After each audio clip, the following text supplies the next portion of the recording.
नमस्कार, मैं doctor Parimal Swami, diabetes specialist and physician Jabalpur hospital बोल रहा हूँ।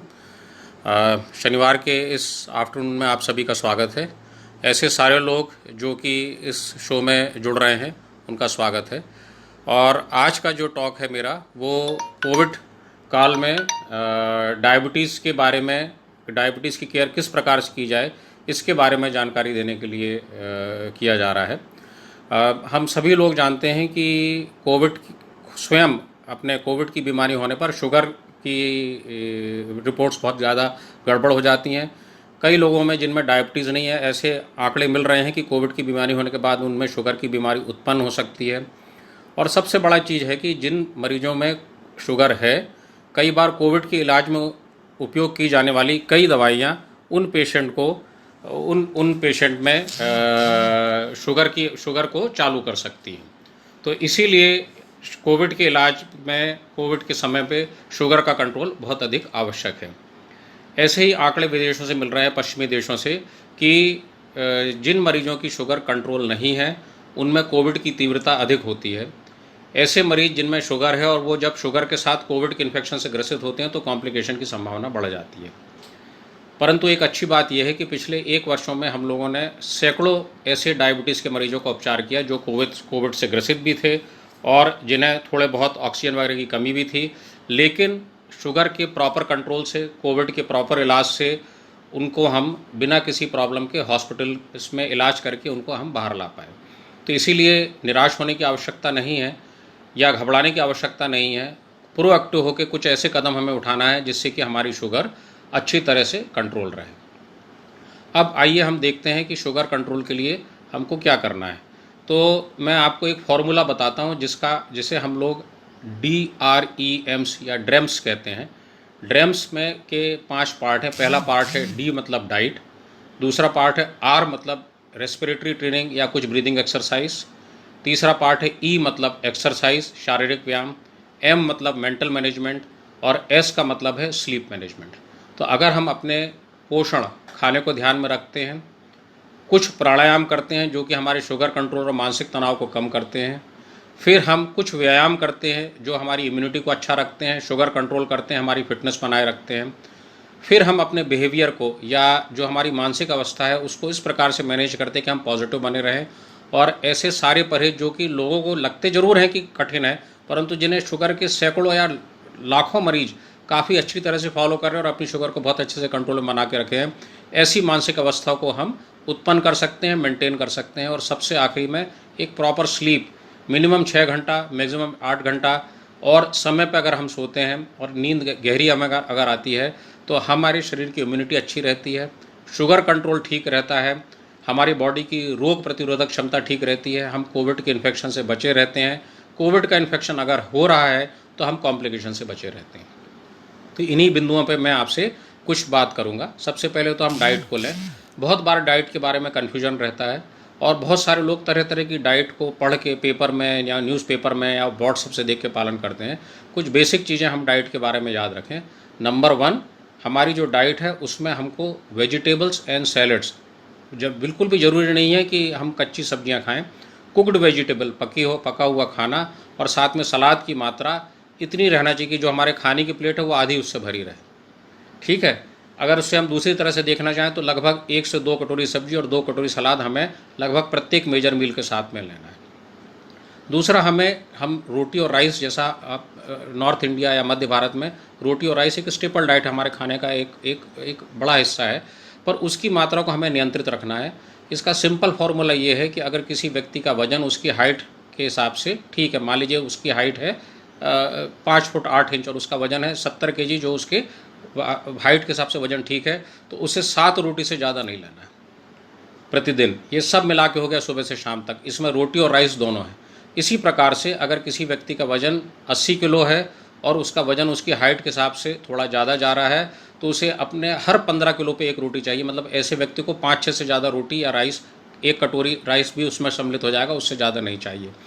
छोटे में मेरे कहने का मतलब ये है कि रोटी और राइस दोनों की मात्रा को हमें नियंत्रित रखना है।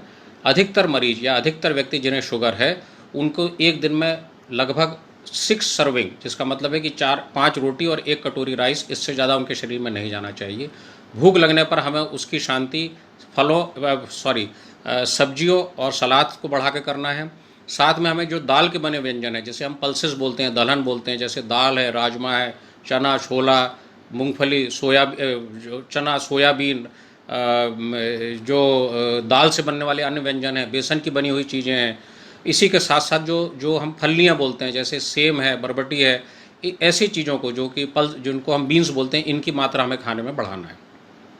तो मैंने आपको अभी रोटी और राइस के बारे में बताया, सब्जी और सलाद के बारे में बताया, दालों के बारे में बताया। मिनिमम जो दाल का ग्रुप है उससे कम 2 कटोरी हमको दाल प्रतिदिन, मिनिमम 2 कटोरी दाल प्रतिदिन चाहिए।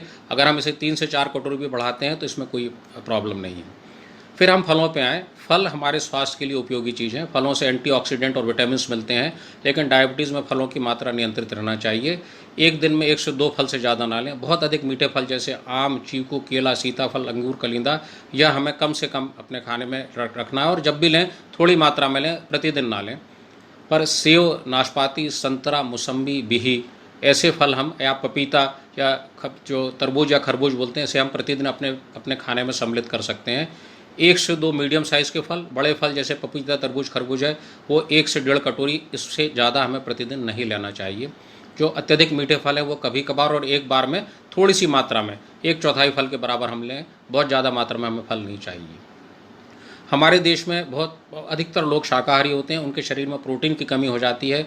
अगर आपका किडनी का फंक्शन ठीक है तो प्रोटीन की मात्रा खाने में बढ़ाना चाहिए। जो एग लेते हैं उन्हें एग वाइट अपने खाने में ऐड करना चाहिए। जो एग नहीं लेते हैं, आज के तारीख में बहुत सारे शुगर फ्री प्रोटीन पाउडर आते हैं जो अपने खाने में वो ऐड कर सकते हैं। यह प्रोटीन पाउडर लेने पर बॉडी की इम्यूनिटी अच्छी रहती है और शुगर भी नियंत्रित रहती है। तो जैसे मैंने आपको अपने खाने के बारे में बताया कि सब्जी सलाद की मात्रा ज़्यादा, रोटी राइस की मात्रा लिमिटेड, और दूसरा एक चीज़ बहुत इंपॉर्टेंट अपन याद रखें, बहुत बार लोग समझते हैं कि गेहूं से बनने वाली चीज़ों से शुगर नहीं बढ़ती, पर चावल के मुकाबले गेहूं से बनने वाली चीज़ों से भी शुगर लगभग उतनी ही बढ़ती है। इसीलिए रोटी, पूड़ी, पराठा, दलिया, ओट्स, इनकी मात्रा हम प्रतिदिन ले सकते हैं, पर लिमिट में रखना चाहिए। जैसा मैंने बोला कि अधिकतर लोग 6 से 7 सर्विंग, 5 रोटी या 6 रोटी और 1 कटोरी राइस, ये दिन भर के लिए हो गया। 2 से 3 रोटी सुबह, 1 कटोरी राइस सुबह, 2 से 3 रोटी रात में। रात में राइस जहाँ तक हो अपन को अवॉइड करना है। भूख लगने पर सब्जी, सलाद, दाल से बनने वाली चीज़ें, बेसन से बनने वाली चीज़ें, जो नॉन वेज लेते हैं, चिकन या फिश से बनने वाली चीज़ें, वो अपने खाने में सम्मिलित कर सकते हैं। फल हमें दिन में एक बार से ज़्यादा नहीं लेना चाहिए। फल लेने का सबसे सही समय है शाम का समय। उस समय में हम जब फल लेते हैं तो हमारी शुगर ज़्यादा अफेक्टेड नहीं होती है। दूध से बनी चीज़ें हम दिन में तीन तरह से ले सकते हैं, या 3 ले सकते हैं। 1 कप दूध, 1 कटोरी दही और 25 ग्राम पनीर, ये 3 चीज़ें हैं। या तो तीनों एक एक, या कोई भी चीज़ बढ़ा के दूसरे को कम कर सकते हैं। उदाहरण के तौर पे 2 कटोरी दही और 1 कटोरी पनीर आप ले सकते हैं, या 2 कप दूध या 2 और 1 कटोरी दही आप प्रतिदिन ले सकते हैं। तो इसे 3 पे हमें रखना है। फ्रूट्स के बारे में मैंने बताया। प्रोटीन पाउडर या प्रोटीन सप्लीमेंटेशन का ध्यान रखें। फिश, चिकन अच्छे प्रोटीन के सोर्स हैं जो लेते हैं। एग बहुत अच्छा सोर्स है जो लेते हैं। अगर ये चीज़ें नहीं लेते हैं तो अपने खाने पे हम ऐसी चीज़ें जो जैसे वे प्रोटीन है जो शुगर फ्री आता है उसको हम ऐड कर सकते हैं। तो ये डाइट के बारे में रहा। यह खाना हमें लगभग 3 से 4 बार में चाहिए। सुबह उठने के 2 घंटे पर अगर हम ब्रेकफास्ट लेते हैं तो उससे हमारी दिन भर शुगर ठीक रहती है।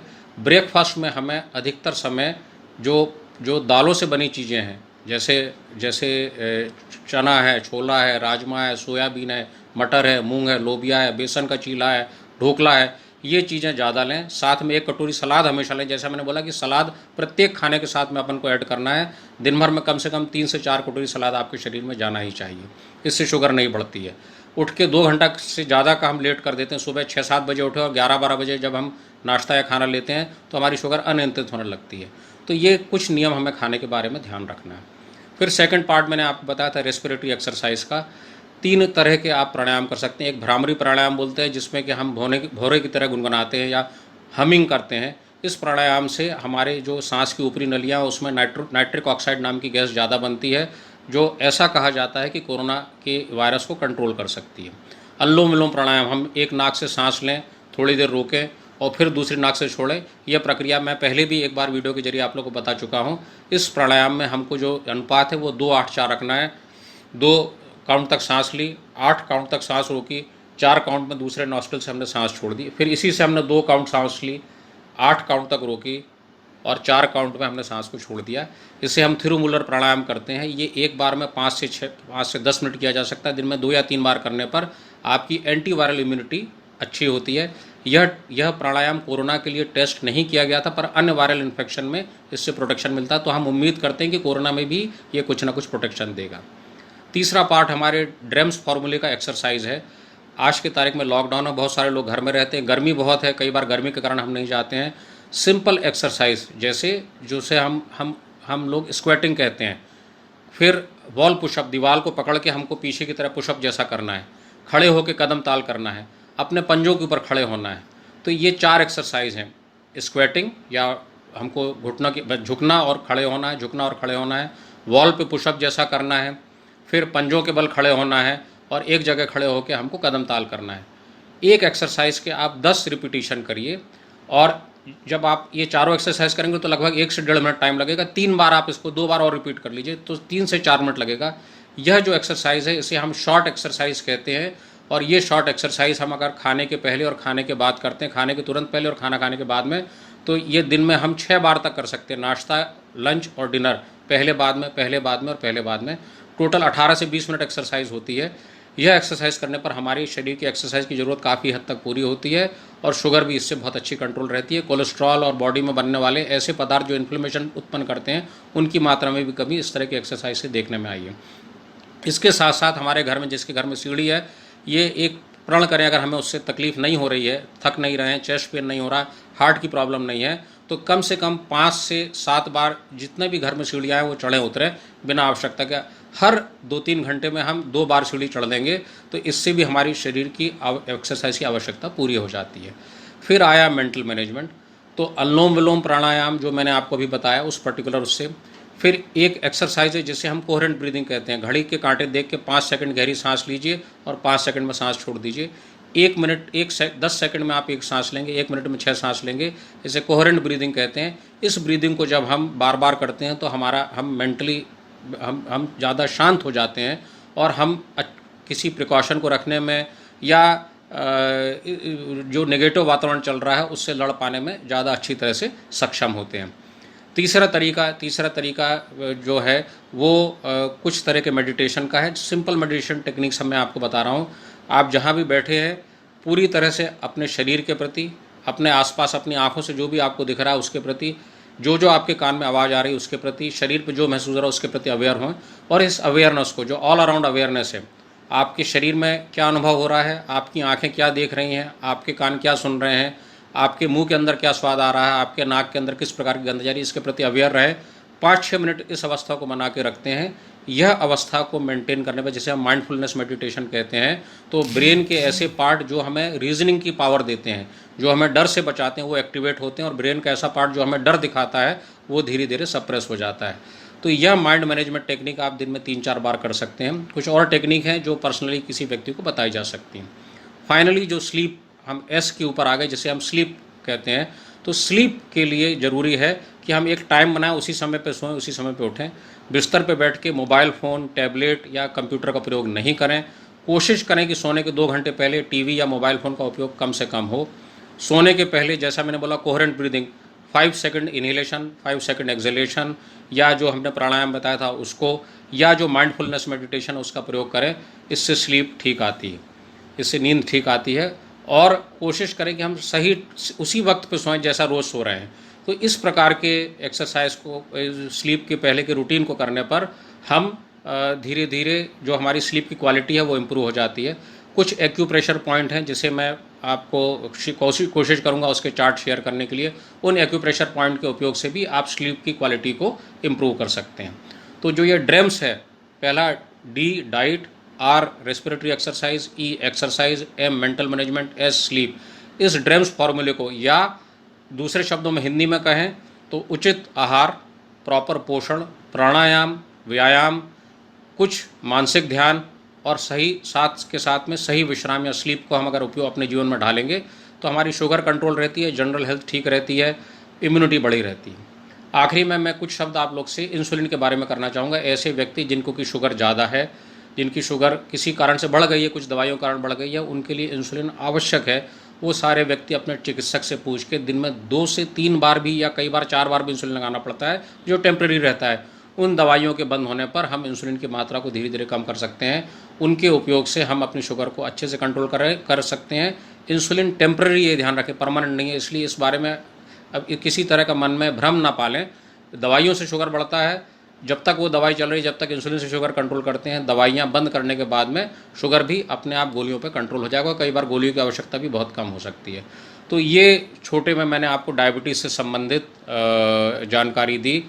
कोरोना काल में हम कुछ पॉजिटिव मेंटल स्टेट को बनाए रखें, और अंत में जो फिजिकल डिस्टेंसिंग है, जो डबल ट्रिपल मास्किंग है, हमेशा घर से जब बाहर निकलते हैं तो 2 मास्क, एक N95, उसके ऊपर एक सर्जिकल मास्क जो डिस्पोजेबल मास्क रहता है, जरा भी भीड़ वाली जगह में जा रहे हो तो शील्ड, ये ट्रिपल मास्किंग अगर आप करेंगे तो कोरोना के इन्फेक्शन से आप पूरी तरह से बचे रहेंगे। समय पर वैक्सीनेशन कराएं। वैक्सीनेशन के बाद में ऐसा गारंटी तो नहीं कि कोरोना नहीं होगा, परंतु कोरोना की तीव्रता बहुत कम हो जाती है। तो साथियों, बहुत बहुत धन्यवाद मेरे साथ जुड़ने का। अगर कोई आपके क्वेश्चन है मैं देखता हूं, और अगर कोई क्वेश्चन होंगे तो मैं उसका उत्तर देने का प्रयत्न करूंगा।